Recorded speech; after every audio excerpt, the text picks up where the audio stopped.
नमस्कार, मैं मुकेश सर आज उपस्थित हूँ हेरिटेज ऑफ बिहार यानी बिहार के धरोहर के अंतर्गत महाबोधि मंदिर को लेकर के।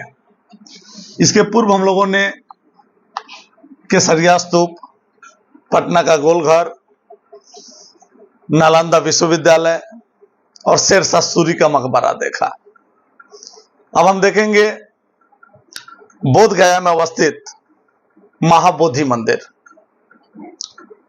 बौद्ध धर्म से जुड़े 4 स्थल, एक लुम्बिनी जहां उन्होंने जन्म लिया, दूसरा बोध गया जहां गौतम बुद्ध को बोधित्व प्राप्त हुआ था यानी ज्ञान की प्राप्ति हुई थी, सारनाथ जहां उन्होंने धर्म का प्रचार शुरू किया या वहां उन्होंने ज्ञान देना शुरू किया, और चौथे स्थान है कुशीनगर। इन 4 स्थानों में एक स्थान बोध गया का है और यह वह स्थान है जहां पे राजकुमार सिद्धार्थ को ज्ञान की प्राप्ति हुई थी, निरंजना नदी के तट पर। आज वही निरंजना नदी फल्गु नदी के नाम से जाना जाता है। तो गया जिले के अंतर्गत बोध गया नगर क्षेत्र में आता है। यह बौद्ध के नाम से ही उसका नाम पड़ा हुआ है। तो आज उसके हम संपूर्ण इतिहास को देखेंगे कि किस प्रकार वह बुद्ध से जुड़ा हुआ है। तो जिस पेड़ के नीचे महात्मा बुद्ध को ज्ञान की प्राप्ति हुई थी, वैशाख महीने के पूर्णिमा के दिन, यानी जिसको हम लोग बुद्ध पूर्णिमा के नाम से जानते हैं, उस वृक्ष को हम लोग बोधि वृक्ष के नाम से जानते हैं। उस वृक्ष का नाम है बोधि वृक्ष।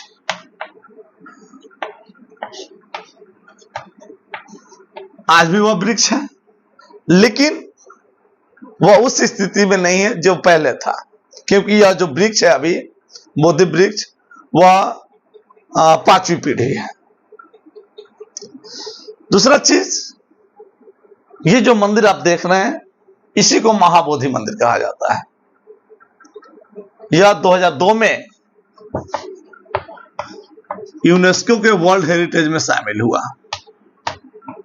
यूनेस्को के वर्ल्ड हेरिटेज में यानी विश्व धरोहर में 2002 में यह शामिल हो गया।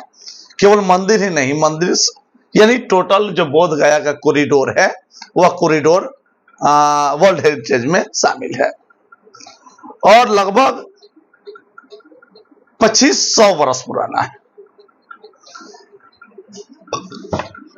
2500 वर्ष पुराना यह मंदिर है। लेकिन आप सोच रहे होंगे कि इतना सुंदर मंदिर है, या 2500 वर्ष पहले इतना सुंदर था? तो नहीं, ये कई बार बने हैं। ऐसे कहा तो जाता है कि 3री शताब्दी में सम्राट अशोक जब गया की यात्रा पे आए थे तो उन्होंने उस मंदिर को बनवाया था। लेकिन जहां तक इसके निर्माण कला, वास्तुकला को अगर देखे आप, तो ये कहीं नहीं लगता कि 3री शताब्दी का मंदिर बना हुआ है। ये 5वीं 6ठी शताब्दी का लगता है, या इसकी जो वास्तुकला है वह गुप्तकालीन है, यानी गुप्तकालीन शैली में बना हुआ है। तो निश्चित ही अशोक ने मान ली बनवाया, या हो सकता है उन्होंने आधा अधूरा बनवाया हो और उसको गुप्त काल में बढ़िया से बनाया गया हो, ऐसा भी हो सकता है।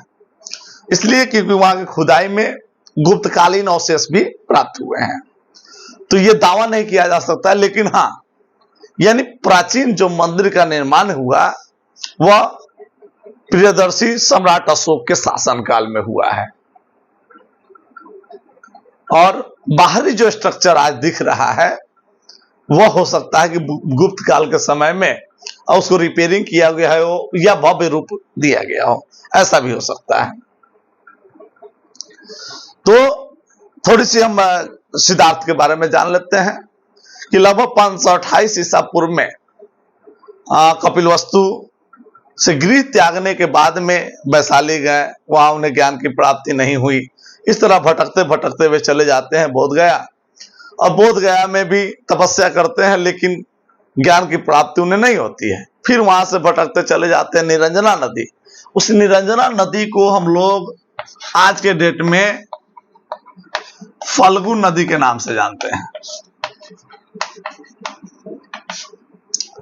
और निरंजना नदी के तट पर उस वृक्ष के नीचे इन्होंने 3 रात और 3 दिन कड़ी तपस्या की।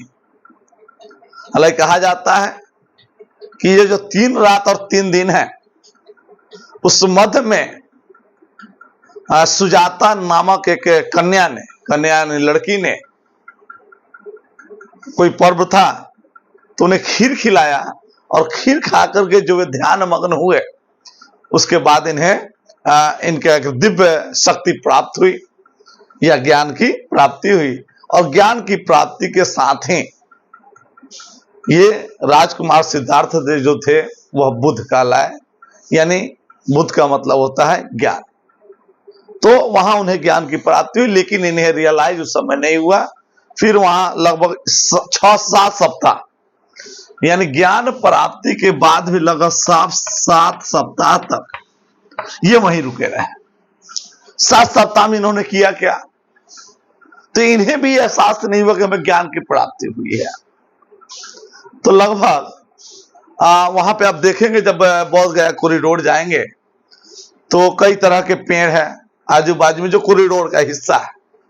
तो कभी पूर्व दिशा में बैठते 1 सप्ताह, फिर पश्चिम दिशा में 1 सप्ताह, फिर दक्षिण दिशा, उत्तर दिशा, यानी सभी दिशाओं में किसी न किसी पेड़ के नीचे उसके बावजूद भी ये तपस्या करते थे। यानी ज्ञान प्राप्ति के बाद भी लगभग 7 सप्ताह उन्होंने वहां बिताया।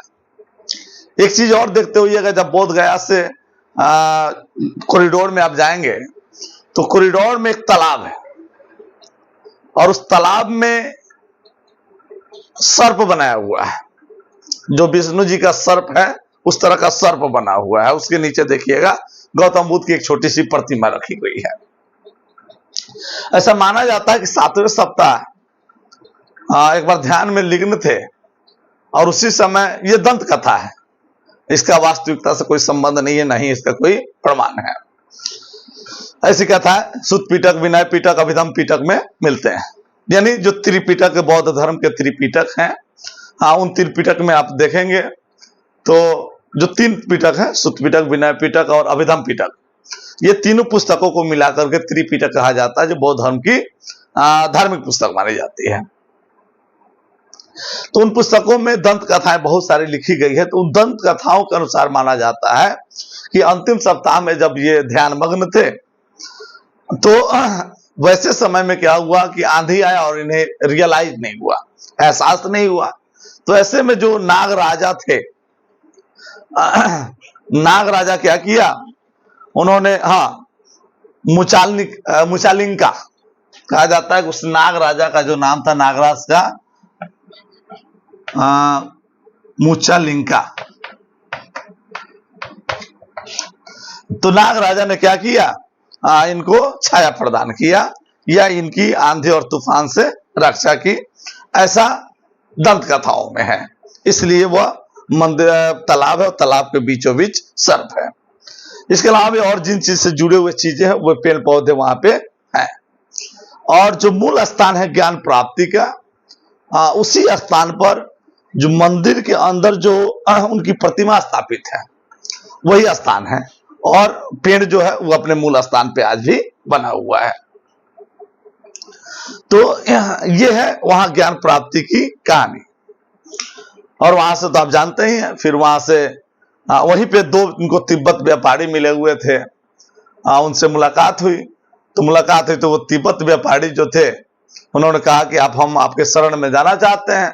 तो उनकी जो भाषा थी, नहीं बुद्धम शरणम गच्छामि, यानी 2 तिब्बती व्यापारी पहली बार गौतम बुद्ध से कहा कि बुद्धम शरणम गच्छामि, और वहीं से ये जो है श्लोक बन गया बुद्ध धर्म का कि बुद्धम शरणम गच्छामि, धम्मम शरणम गच्छामि। तो ये जो 3 वाक्य हैं इनके, ये वहीं से लिए गए हैं। बुद्धम शरणम गच्छामि, धम्मम शरणम गच्छामि। तो ये वहीं से प्रचलित है। और आज भी जब आप बोध गया जाएंगे तो ये जो संगीत है ये वहां पे हमेशा गूंजते रहते हैं आज भी।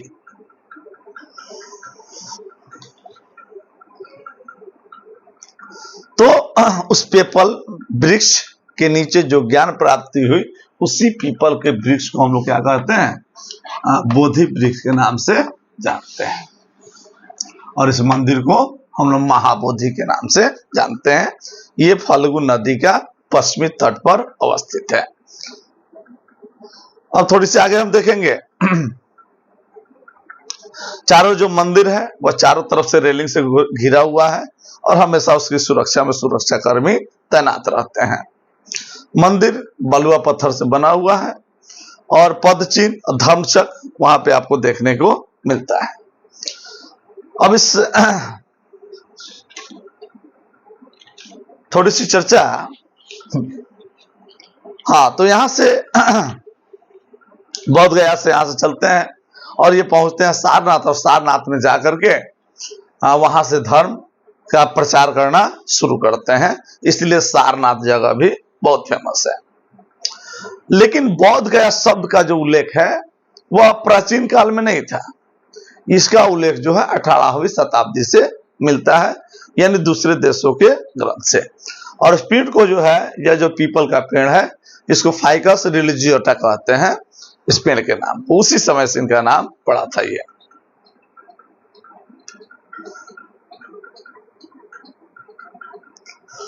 तो ज्ञान प्राप्ति के लगभग 250 वर्ष बाद सम्राट अशोक वहां पहुंचे थे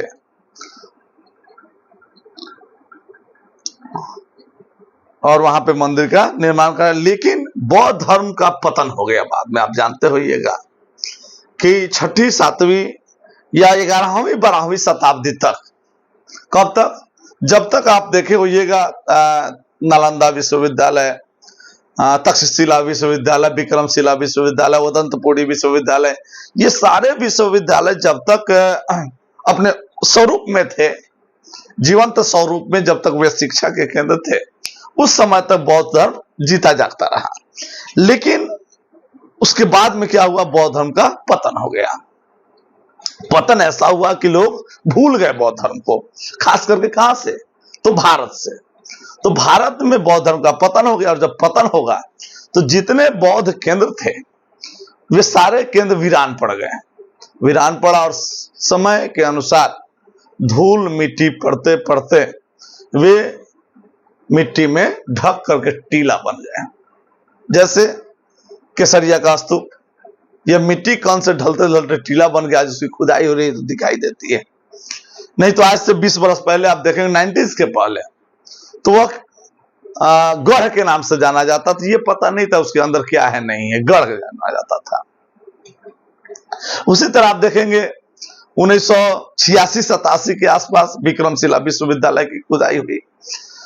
1830-32 और 40-42 के आसपास नालंदा विश्वविद्यालय की खुदाई हुई तो नहीं मिले। तो इस तरह भी बहुत सारे ऐसे बौद्ध स्थल हैं जो ज्ञात नहीं है या उसकी खुदाई नहीं हुई है। पश्चिम चंपारण का नंदनगढ़ किला, उसकी खुदाई ही नहीं हुई है। अगर उसका रेडियस देखे तो सबसे बड़ा है, सबसे ज्यादा चौड़ाई वाला है, सबसे ज्यादा उसका परिधि है, लेकिन उसकी खुदाई नहीं हुई, केवल संरक्षण प्राप्त है।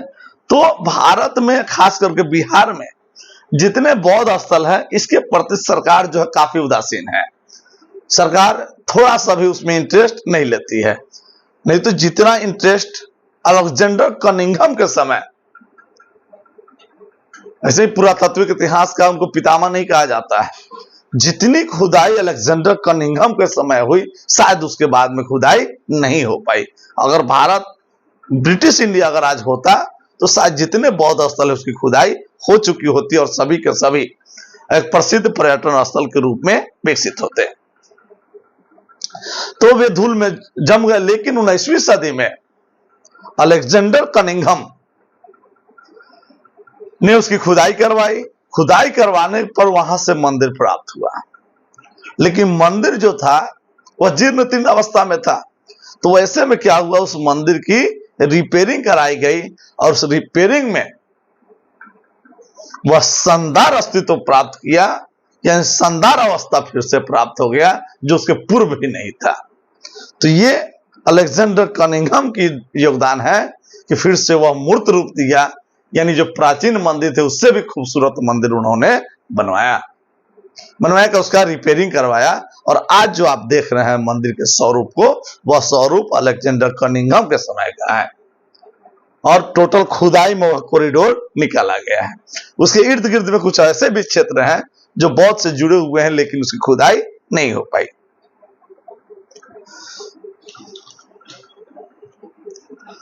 तो यह गुप्तकालीन में है और देख ही रहे कि पिरामिड नुमा है, पिरामिड की तरह जिसमें ऊपर कोन निकला हुआ हो वह पिरामिड उसको कहा जाता है। ये सभी मंदिर लाल बलुए पत्थर से बने। हाँ, यही बलुआ पत्थर जो है यह अशोक की पहचान थी कि वे बलुआ पत्थर का उपयोग करते थे, लेकिन नक्काशी वगैरह जो है वह गुप्त एरा का दिखता है।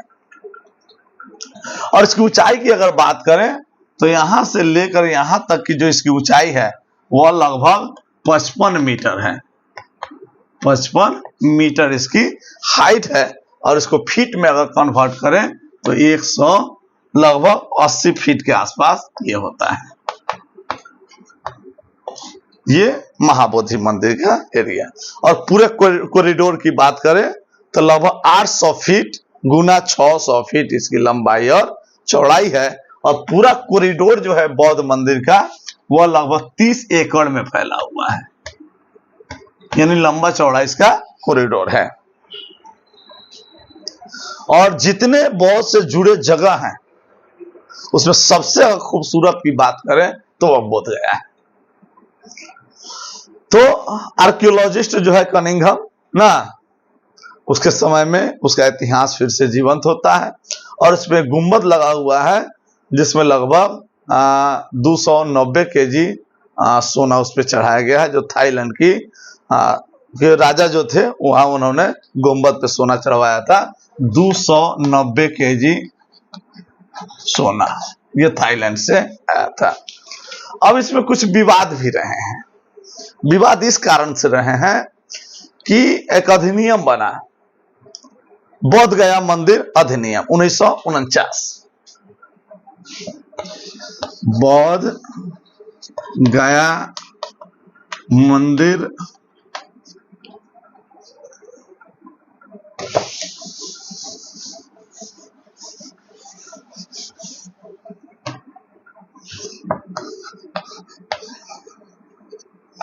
बोध गया मंदिर अधिनियम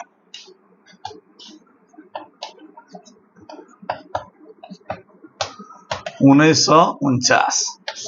इस अधिनियम पर विवाद इसलिए हुआ कि इसमें हिंदू और बौद्ध दोनों शामिल थे। तो हिंदू अगर शामिल होंगे तो बौद्ध वाले को तकलीफ होता था, इसलिए इसका विरोध हुआ था। अब हम एक चीज छोड़े हुए थे, उसको थोड़ा सा हम डिटेल जानेंगे।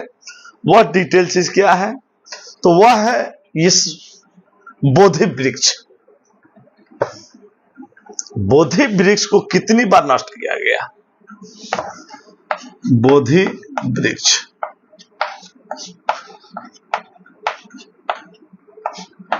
ये पीपल का पेड़ है। देखिए क्या हुआ था।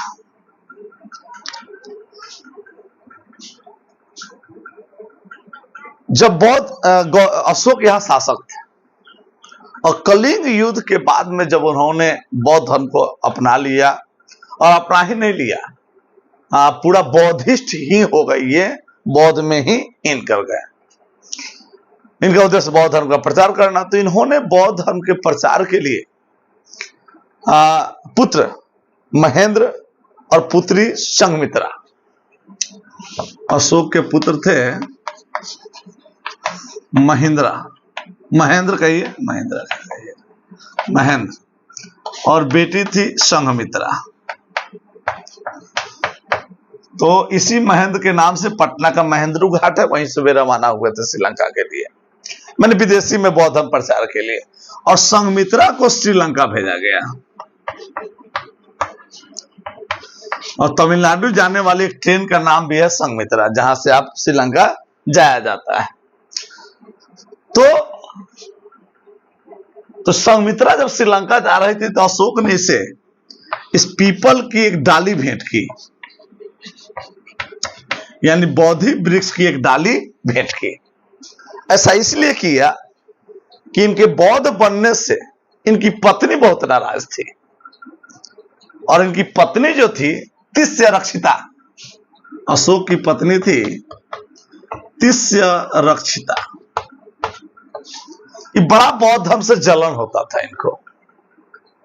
अशोक यानी बौद्ध धर्म के संरक्षक, बौद्ध धर्म के प्रचारक, यहां तक इन्हें अपने पुत्र और पुत्री को बौद्ध धर्म के लिए प्रचार के लिए भेजा। लेकिन इनकी जो पत्नी थी तिष्य रक्षिता, ये बौद्ध धर्म से इनको बड़ा नफरत था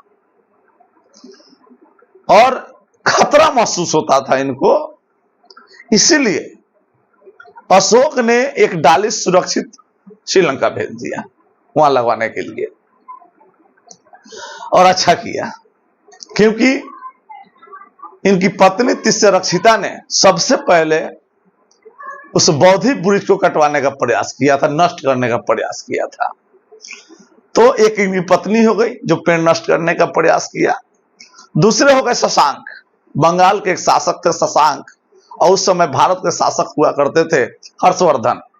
और आपको ज्ञात होगा कि हर्षवर्धन के बहनोई की हत्या शशांक ने की थी, और उसी शशांक ने बोधि वृक्ष को जड़ से कटवा करके नदी में फेंकवा दिया, और जो जड़ थे उसमें आग लगवा दिया। तो वो हो गया। इसके अलावा एक बार आपदा में वह पेड़ नष्ट हो गया था। तो 1880 में अलेक्जेंडर कनिंघम ने, क्योंकि जिस समय उसका जीर्णोद्धार हुआ बोधि वृक्ष का, या क्या कहते हैं इस महाबोधि मंदिर कॉरिडोर का, उस समय वहां पे पेड़ नहीं थे अलेक्जेंडर कनिंघम के समय, लेकिन इसका वर्णन शास्त्रों में था। इसलिए कनिंघम ने 1880 ईस्वी में श्रीलंका से पेड़ की डाली मंगवा करके लगवाया था।